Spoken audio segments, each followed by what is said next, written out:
Americans. It's the 4th of July, and wouldn't you know, one of the Kennedys has a kid. How about that? I'll bet the Republicans are popping their cork all over, believe me, all over the country. 4th of July, one of the Kennedys. Oh, boy, I would call it a promotion stunt. You know, good evening, fellow Americans.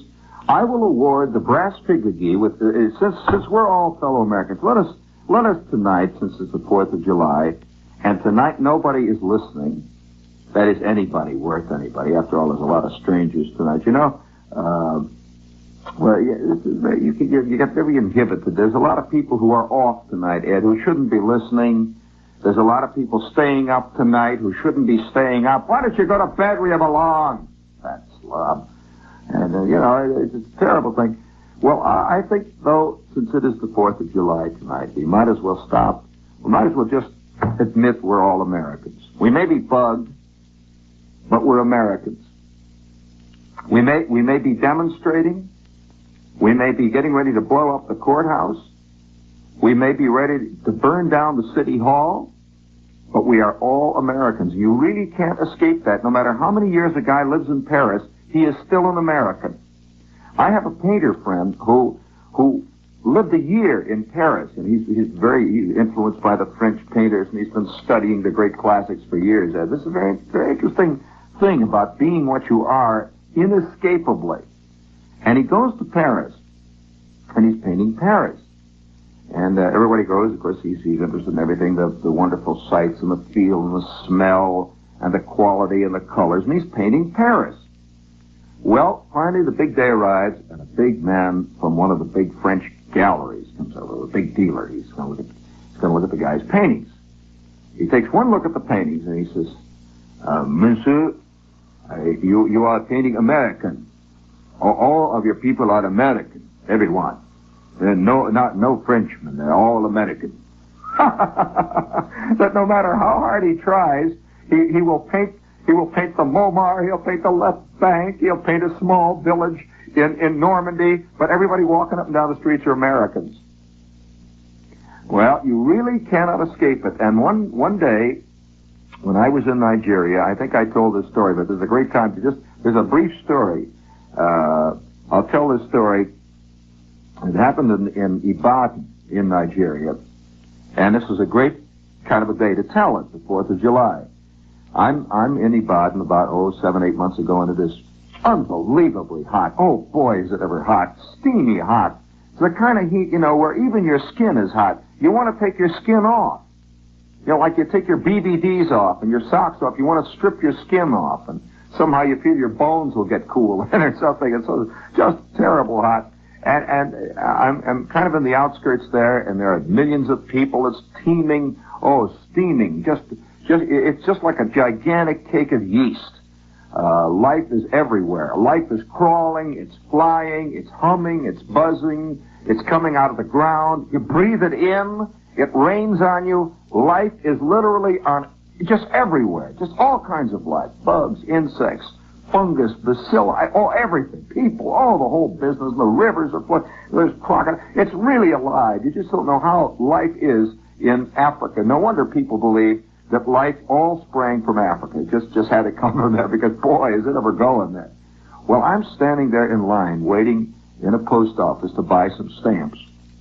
And I'm surrounded by thousands of Nigerians all waiting to send stuff and get things stamped. And I found that most post offices, no matter where you go, you stand. You just stand. You wait. You get in line. There's always a fat lady ahead of you who wants to send a letter to some wild place, and they can't figure out how to weigh it because it's got lumps on it. And she wants to send it a special way that they have to have a special stamp for, and she wants it insured under a special kind of insurance. So she's standing in front of me, and everybody is moving, and I'm waiting, and boy, they never heard from air conditioning in an Ibadan post office, I'll tell you that. It is hot. And so finally I get up to the window, and up to this point nobody has said a word to me. I get up to the window and I say, I want 4 airmail stamps, please. You know, and of course English is the language there in Nigeria. They all speak English with a varying kind of accent depending on where you go. Some of them speak it with an Igbo accent, others with a Hausa accent, some with an Oxfordian accent. Oh, the most fantastic English accent you ever heard. But they talk something like this. They say, what kind of stamp you want, sir? And I said, I'll have 5. Make it 5 airmail. 5 ML stamps. Thank you, sir. Thank you, sir. 5 ML stamps. That'll be 7 shillings, sir. And you give them the money. And I started to go out, and I turn around. And, and there's one thing that has to be said. It's very exciting to be in a place where there's a lot of life. Absolutely life everywhere. You can't help but be excited. And so I turn around, and I'm starting to go, when suddenly a guy in the line, about 2 people behind me, reaches out and touches my arm. A great big guy. He's about 6'6". And he's wearing a white shirt, and he's got a pair of these shorts that everybody wears over there, these white shorts that are cut down. Beautiful shorts they wear. Beautifully cut, and black shoes, and high white socks, which is kind of a dress uniform, and for hot weather. And he reaches out, and he touches me. And he says, you're an American, aren't you? Immediately, I could hear the American accent. He is an American. I said, yeah. He says, man, you got any time? He says, wait, I want to buy some stamps. Just wait for a second. So he goes up to the counter and he buys some stamps, and he turns around. He's a great, big, gigantic, handsome colored guy. And he turns around and he comes over to me. He says, man, he says, you're an American. And I said, yeah. We just stand there. He says, you got a car? He says, I got a car. Can I take you any place? I said, yeah, I'm going, so forth. And I told him where I was going. He says, oh boy. We get out in front of the place, and the sun, boom, the sun hits down on us, and the pigs are running all over the place, and the sewers are running over our feet, and the whole business, But it's a wildly exciting place. You have an idea that would sound terrible, but it isn't. It's very exciting when you're there, and has no parallel to what it would be like here if the same things were going on here. It's very different, very exciting, and the sun, boom, boy, hits down, and we get out on the concrete steps of this little post office, little winding road, and the shops are going up one way and up the other way, and all kinds of people are swirling. The streets teem, literally teem. Bicycles, Volkswagen, guys on pogo sticks, guys carrying other guys in sedans, everything you can't imagine. The sea of humanity flowing of people yelling and hollering, big yellow robes and purple robes and blue robes and sun helmets. I remember one guy, Ed, one of the great sights that I've seen was a guy riding a bicycle. And he had some kind of a light, almost a silk robe. And it was the most translucent blue. It was the color of a very light, sunshiny blue sky. It was that kind of blue. Their colors are all like that. Someday, American people are going to discover Nigerian colors. Incredible. And he had this light blue robe with a light blue skull cap. And on top of the light blue skull cap was a gigantic wooden bowl. And in this enormous wooden bowl, there must have been 45 yelling, hollering pigs. Little pigs, all tied up with their feet, And they're looking out of the bowl and wiggling. Well, this guy is riding down the street on a bicycle that had wheels that were 4 times the size of any bicycle wheels I ever saw. And going like the wind. And his robe is floating out back of him like an enormous flag. He's going along, and his feet are going back and forth, and he's got this bowl on the top of his head, and the pigs are yelling, and he's just going along. It's calm, and the wind is blowing. He goes down the street. Boy, now there's skill, guts. So we get out on the street, me and this guy, and he turns to me, and he says, let me tell you, man. He says, I can't tell you how great it is to hear in America. And I said, boy, what are you doing in here? Wow. We didn't know quite what to say. I was so glad to talk to somebody who, for a strange reason, you get very hungry for American things when you are a million miles away. No matter how hip you are, you just do.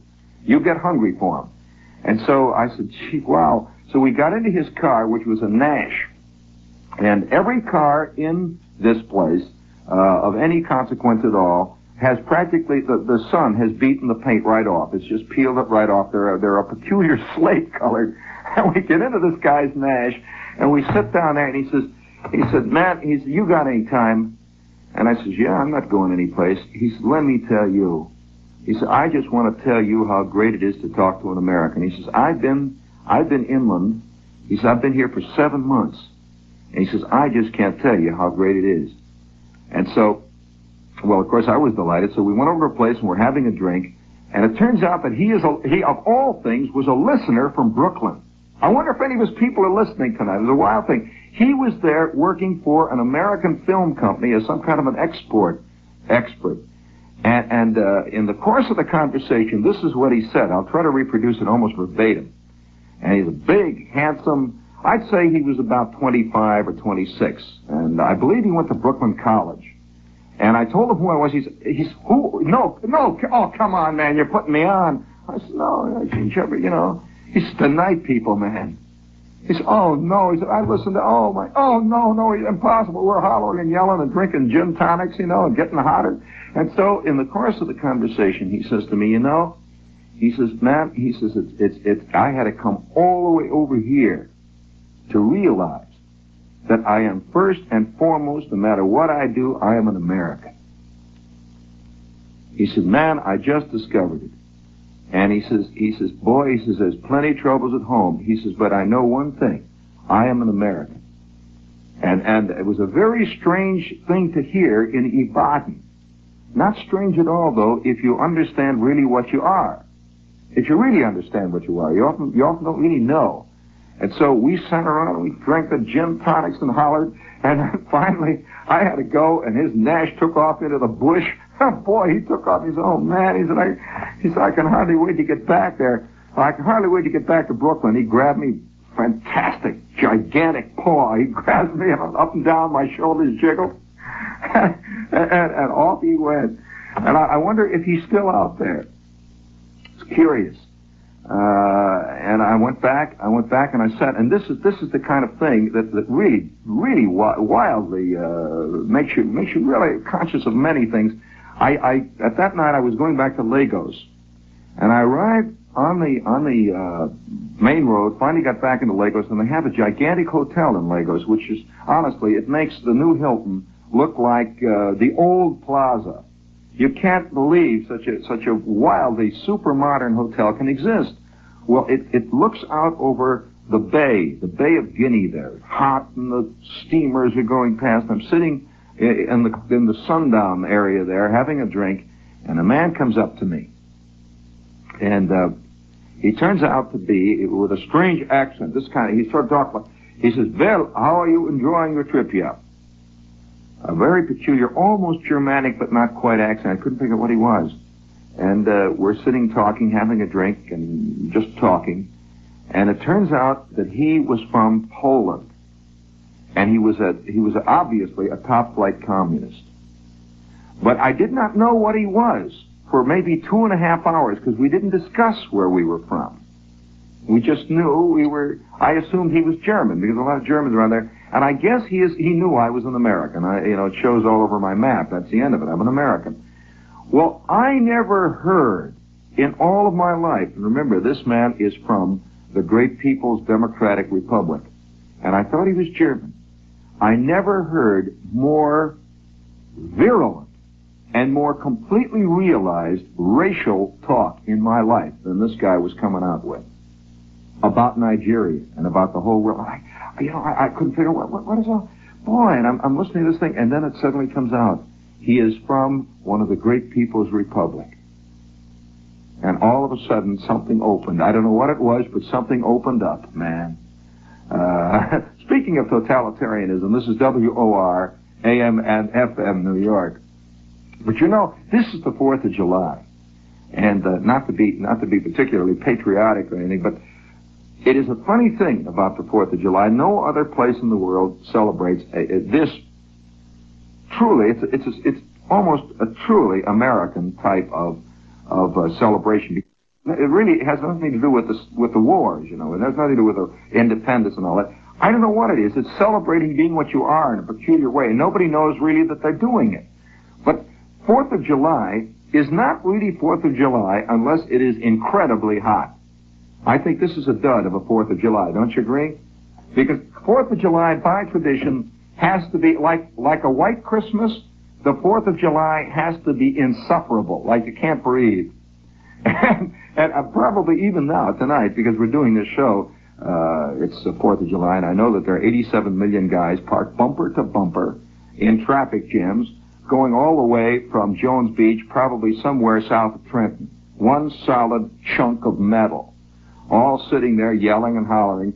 But the one thing they miss is the incredible heat. I can remember traffic jams on the 4th of July that could not be believed. And another thing, of course, is the firework phenomenon. You don't want me to tell some fireworks stories now, do you? Genuine fireworks. I think that our world has changed so much, and one of the way it has changed, and this is not a nostalgic program by any means, we have kind of drifted away from a kind of violence that everyone took for granted. The 4th of July was one of the most violent holidays anywhere in the world. You know, they have plenty of violent holidays. Have you ever seen the running of the bulls? Oh, boy, when the bulls chase the guys up and down the streets, and they get gored and run over and kicked by the bulls in Spain. Well, it's nothing at all compared to an American 4th of July. Because you see, my old man, and I had a very special identification with the 4th of July. When it was announced the 4th was coming, young Shepherd became very big in the neighborhood. Because my father ran a 4th of July stand. About 2 weeks or 3 weeks before 4th of July, we would go out and we would get in our supply. Tremendous supply of fireworks. You know, you read the term fireworks today. You know, they're illegal. I will award you a brass figurine if you can identify the types of fireworks that were private fireworks. I don't mean the kind that great big celebrations with fire. What was that little red thing called? With the paper wrapper. A little red thing about the size of a quarter. It was flat. It was a kind of a tablet. A dark red tablet with dark red paper on it, and it was used to scrape on the sidewalk. It would make a line, it would burn. It was a nasty little piece of fireworks. And then you would grind it under your heel. It would give you a hot foot. Now, what was the name of that thing? You remember that little nasty, rotten thing? And for days after the 4th of July, when you walk around on the sidewalks, you would see these scratches, and you would rub your foot on them, and they'd pop again. Do you remember that? All over. You know, the scars of fireworks would be all over town for maybe 2 weeks after the 4th of July. You were always finding spent fire rockets, all kinds of rockets. You'd find Roman candles in the bushes. True? There was another one. Now, can you tell me the name of that thing? All right. What was the name of the thing? Now listen to this one now. What was the name of the thing that was it was like a little aspirin tablet that was honed off around the top? It was in the form of a cone. And you would put it down and you would light that little son of a gun. And a long thing would start to come out of it and just twist. Do you remember? A gray thing, it would just twist out. Do you remember that thing? A long twisting ash. What was the name of that? Boy, are you guys, I'm telling you, what kind of Americans are you? Then there was another one. Okay, there was another big conical thing. It was about 4 or 5 inches high. You could buy these things in about 9 sizes. Some of them would come in the big $50 size, but the usual one was about 3 or 4 inches high. It was like an upside-down ice cream cone, usually covered with silver paper, or sometimes red, white, and blue paper, and right out of the top of it would come a wick. And you would light this thing, and it would send up a high shower of sparks. It would go red, white, and blue, and pink, and yellow sparks. Do you remember that thing? What was the... Yes, you did have them. You did, too. What was that one called? All right. What was the one called that was looked like a gigantic firecracker? This thing came in the quarter size, the 10-cent size. It came in the dollar size. It was so big it came with a shoulder holster, you know, and firing instructions and all that. It looked like a gigantic firecracker that was about 1 foot high, and it was about 2 inches around, and it had a little wooden base on it. And it was in 3 colors, red, white, and blue. And it had a big wick coming out of the top of it. And when you would light that thing, it would go like this. And then you'd hear... You'd see that little dot going straight up in the air, and then it would go... 2 big cracks up there about 4 miles up. What was the name of that one? You remember that thing? Well, the reason I know about these things because fireworks were an integral part of my life as a kid. And my old man, if there were two things he was hung, three things actually. He was hung on the White Sox, he was hung on used cars, and fireworks. He was an absolute nut on fireworks. And that's, he had gone into the business, and now he was selling them, and every 2 weeks before the fireworks, were to be fired off, outside of town, outside of Chicago, all the roads outside of Chicago, there'd be hundreds of roads, because there was a law saying you could not sell fireworks inside the city limits. And outside the city limits, of course, nobody, in fact, half of the cops had fireworks stands outside the city limits. And for miles around, you would see these little wooden stands that had been selling tomatoes up to now, and all kinds of things like pumpkins and stuff. All of a sudden, they had red, white, and blue bunting, and there'd be a great big sign that would say, Excelsior Fireworks. Excelsior was one of the big names. There was another one of another big name among fireworks. You remember that other one? What was the other great fireworks company? Come on. Big. They were like the General Motors of the fireworks world. They probably killed more people than World War II with their product. But anyway, every year we would set up our business, and we would have these big 5 inchers. We'd have the 3 inchers. We'd have the 2 inchers, we'd have the cherry bombs, we'd have the pinwheels, and all of it would be set up on the tables in back of us. And about this time of the night on 4th of July, just about this time, about 20 minutes to midnight, the business would be petering out. Of course, because the 4th of July would be over at midnight, and the old man is frantically hoping that nobody comes, because then he can explode all the rest of the stuff in his own fantastic display at home. He'd take it all in a big truck and blow it off all at once. Well, about this time, I can remember one of the real phenomena was apparently in those days a lot of guys impressed their chicks by buying fireworks. And I as a kid, I was always working in the fireworks stand. And for some reason or other, in spite of the fact I was a firework nut, I hated working in the stand. I really hated it. It was hot, crummy, and all the other kids were, shooting fireworks. I'm standing in there making change. I'm standing in there, and about every 5 minutes, some kind of big Huffmobile would drive up with a cutie, with a blonde, and I'd get out, and he's playing the big man. All right, baby. What do you want? What do you want? And they're pointing at all these great, he's always impressing the chick. All the big stuff, all the big artillery he's pointing at. Give me that big one over there. What's the name of that big one? That great big one. How much is that? It's $1.50. God, come on, give me 2 of them. 2 of them. I want 2 of the big fireworks. Give me one of the rockets over there, and I want some. You got any Roman candles, kid? Give me a bag of Roman candles, the big ones. Yeah, I don't have the kids. No sparklers. I want the big stuff. Well, he'd buy $20 worth of this stuff, and you'd see him go driving off the road, and about 30 seconds, he'd be just about out of sight when you'd hear. You'd see his car reel around. He has tried to light a cherry bomb with his cigar and has not made it. Oh, boy, I'll tell you, we used to keep, in our fireworks stand, 18 pounds of unguentine. We had more rolls of gauze and tannic acid because our product was always working too soon. There was nothing like a guy walking out. They'd walk out of the fireworks stand. They'd get about 5 feet away, and some idiot, some big fat cigar-smoking butter and egg man would have a handful of torpedoes. He'd say, "Hey, watch this, baby!" Boom, boom, pow! Next thing you know, he's got 4 pounds of pebbles in his foot. Hey, Conflipper, what kind of stuff you selling me, for God's sake? Look at that. Well, then I've got out the unguentine. I'm taking his shoe off, and I'm putting the stuff, all the big fat guys getting in their Rolls Royces and their Packards, driving away. And then there used to be the inevitable. This was another one. The inevitable big car would drive up. Great big car, with the real rich city people in it. And they would drive up, and this little skinny kid would get out of the back, and his father, all dressed up. There's a certain look that important rich people have when they are in the country, or they're on a picnic. They look vaguely uncomfortable all the time. They always have two-tone shoes.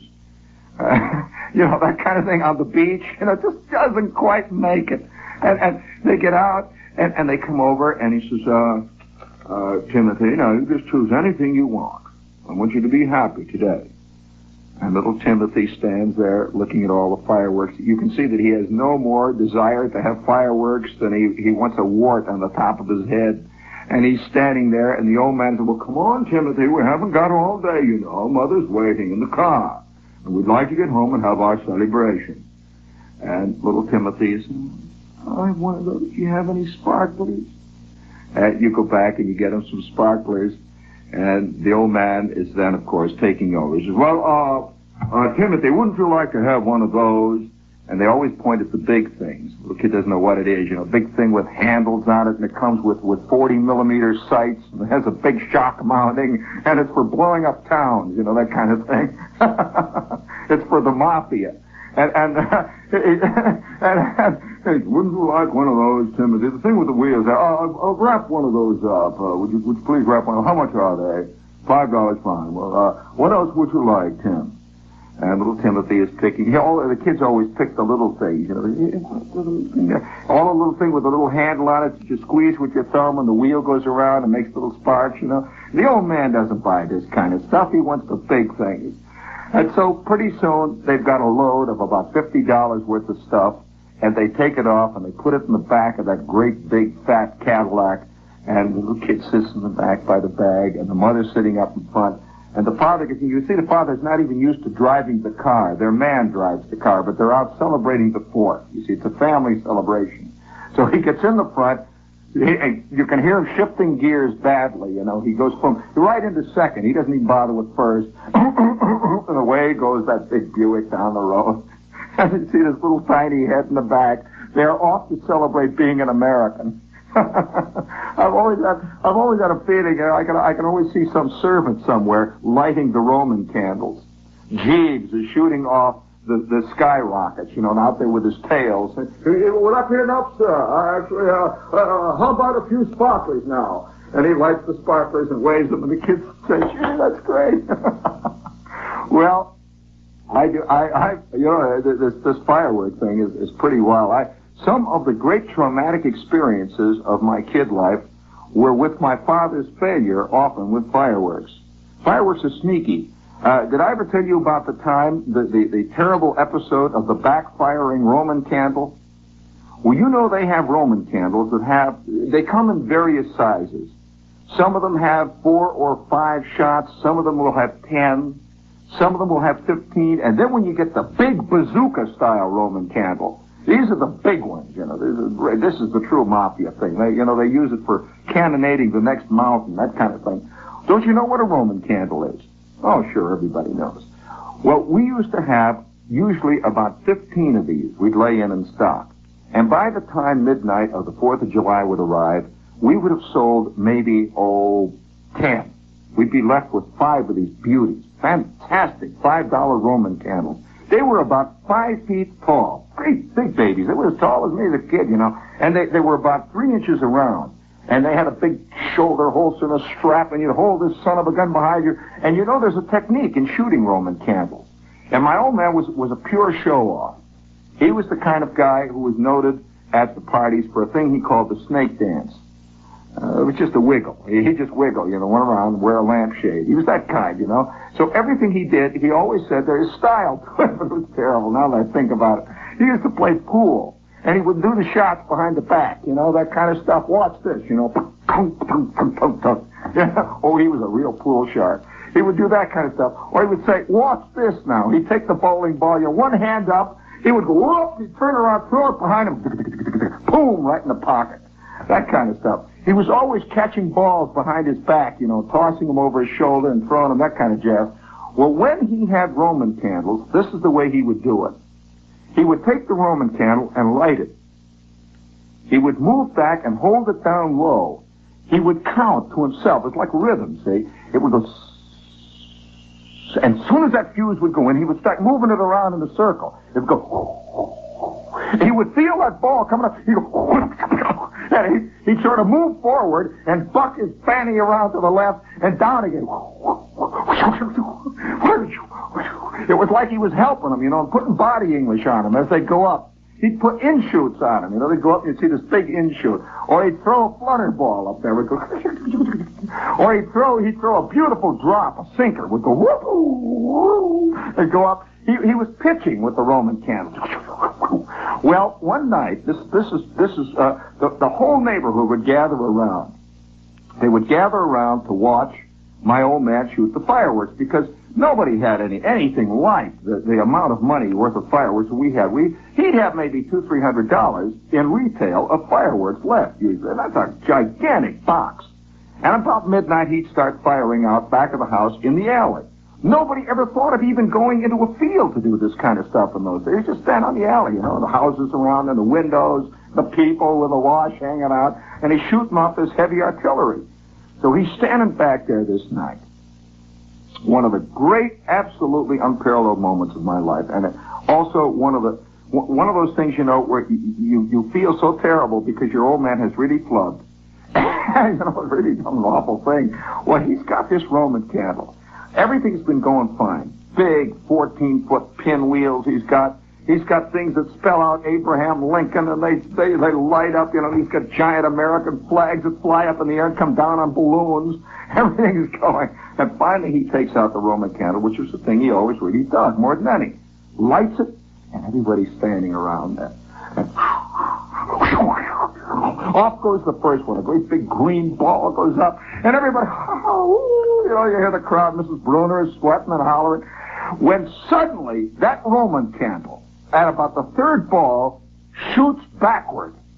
Right out of the back end of this thing comes a ball. Whoop! Like that. Just as my old man is winding up. Whoop! Right up his sleeve and right out the back of his shirt. So help me, I'm telling you. He spins around. He's got this pongee shirt on. He spins around. Whoop! Another ball goes out the front, and then quickly two of them come out the back. He is going around like he's insane. He throws the darn thing. It flies up and goes into Flick's backyard, right in the middle of the geraniums. Boom, boom, up both ends. He turns around and he's screaming bloody murder. His shirt is on fire. My shirt! Oh, my God, my shirt! He runs up the alley. He was the best piece of fireworks himself the whole night. You could see him trailing smoke and flame. The whole neighborhood as well. But the thing that has to be pointed out is that nobody worried. I mean, it was just natural in the fireworks world. He runs down in the basement and turns the hose on, and they're pouring water on him. They're rubbing lard and goose grease on him. 5 minutes later, he's out in the backyard shooting off rockets. Shirt hanging in tatters, his shirt tail gone, one sleeve out. There's a picture, boy, of an American celebrating something. Who knows what? Well, that attitude towards infernal destruction was part of it. It was a completely blasé attitude. One of the things that kids did in the height of the firework boom was to gather all the squibs. You remember the squibs, Ed? A squib was a firecracker that just didn't go off, They would keep gathering them all day long. As you'd shoot. Sometimes the most common thing you'd do with a squib would be to bust it in the middle. Just bust it and pour a little of the powder out and light it, It sort of squibs around. Yeah, it squibs around a little bit. And that's why they called it a squib. It made a squibbing sound. Go like that. You'd squib a little bit. Once in a while, you'd light it and you'd hold it in your hand. It would squirt a little flame out. Well, we would gather all these squibs on this one gigantic, memorable occasion that I know 26 guys still remember on this very night. We are in the backyard. We are in Bruner's backyard. We have gathered about 5 pounds of squibs. Somebody gets a bucket, a regular big bucket, the basement kind of bucket, they use for scrub, a big bucket. He goes down and gets a bucket, and don't ask me. I don't know what nuttiness prompted us to do it. We take our squibs, and we're all emptying them in the bucket. Emptying squibs. About a half a pound of squibs, we're emptying in the bucket. We're all emptying the black powder and the silver powder, a couple of big cherry bombs that didn't go off. We now got a pile, really a pile that's about a half pound. A nice little pile of squibs. So we all stand around the bucket. Flick lights a match, drops it in. There is a blue flash.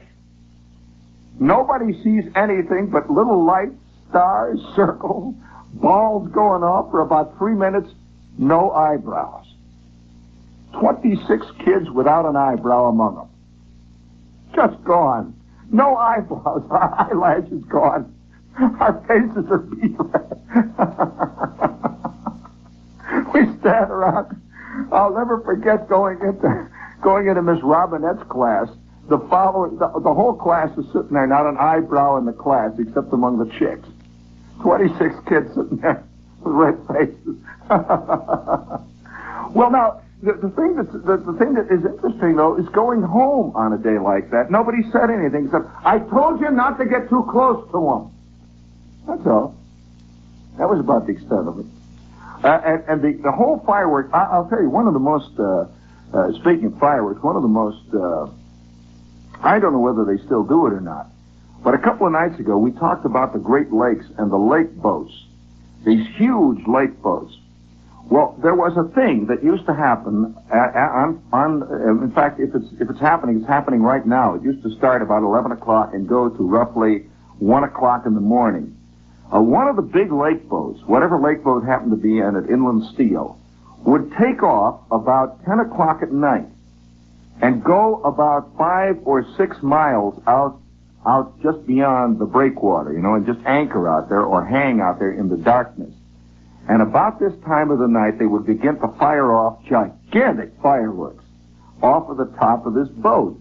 One after the other, these enormous things would go and hang out over the water, come down, just boom, and they go up. And of course, the beach is just black with people, millions of people, all hock deep there watching this thing, and you could see the oily water, and you could smell the steel mills, and you could smell the Lever Brothers plant down the ways making the soap, and you could smell the Amazo plant making the corn oil, whatever that does, and you could smell the fish in the water and the lake, and you could smell the heat, and all the while laying out there in that water is this big ore boat, and she's shooting this stuff off.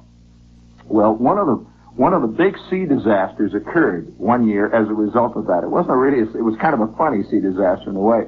You could see these things firing. We're down there on the beach. Kids and people and Boy Scouts. In fact, I was with a Boy Scout troop that night. It was a big thing to go down there and watch the ore boat shoot off the stuff. And we're all standing down there, and the whole point of this was that it is going to be the safest kind of force. That's safe, that's to go down there and watch the ore boat. Well, we're watching the ore boat shoot the stuff off, and everything is going up, when suddenly we begin to see that the demonstration is getting even more spectacular than usual. You get, big skyrocket goes up, one of these big things with the big mushrooms are going up out there, and then we see that what looks like they're shooting off sparklers on the deck, and then we can hear some shouting, yelling and hollering, and then there's a dull, and there's a gigantic shot of flame comes out of the back end of the boat. And with that, from all directions, you can see tugs coming. Ooh, they have radioed in the shore. We are sinking fast. We have just blown each other up with the Roman candles. And the boat is blowing up. And these guys are still shooting the stuff off out there. One after the other. They're shooting it off. They want to get it all gone before they get off the boat. It's going off. It was wild. We're watching. The people are cheering. And what do you think the first reaction of the people was? To cheer it. Oh, the people loved it. The boat is on fire. They're squirting it with water. Everyone thinks it's part of the display. It's part of the great 4th of July display of U.S. sea power or something. They're squirting it. The boat is burning. And about 20 minutes later, they tug it in, and you can see the flame, and the guys are in the rowboats, and people are walking around, and everyone drifts back and says, wasn't that a wonderful 4th? That was just a great 4th of July. Speaking of safe 4th of Julys, do you recall, it was in all the headlines, I'd say about 2 or 3 years ago. I believe it was in Philadelphia. About 25,000 people are gathered in a park to watch a display of fireworks by these fireworks experts. Do you remember that? And they start to shoot the stuff off, and everybody's watching, when suddenly the fireworks starts to get on fire, where the guys are shooting it off, and within 30 seconds, more Roman candles and more fireworks, more bombs are going off in the crowd. Boom! Right into the crowd. People are screaming and hollering. You remember that? Oh, sure, that was a big story. I don't know how many people got it that night celebrating the 4th of July. But probably the biggest fiasco I ever saw in connection with the celebration of the 4th of July at home was again connected with my father. It was the kind of thing that you always suspect happens in the funny paper, but rarely happens in life.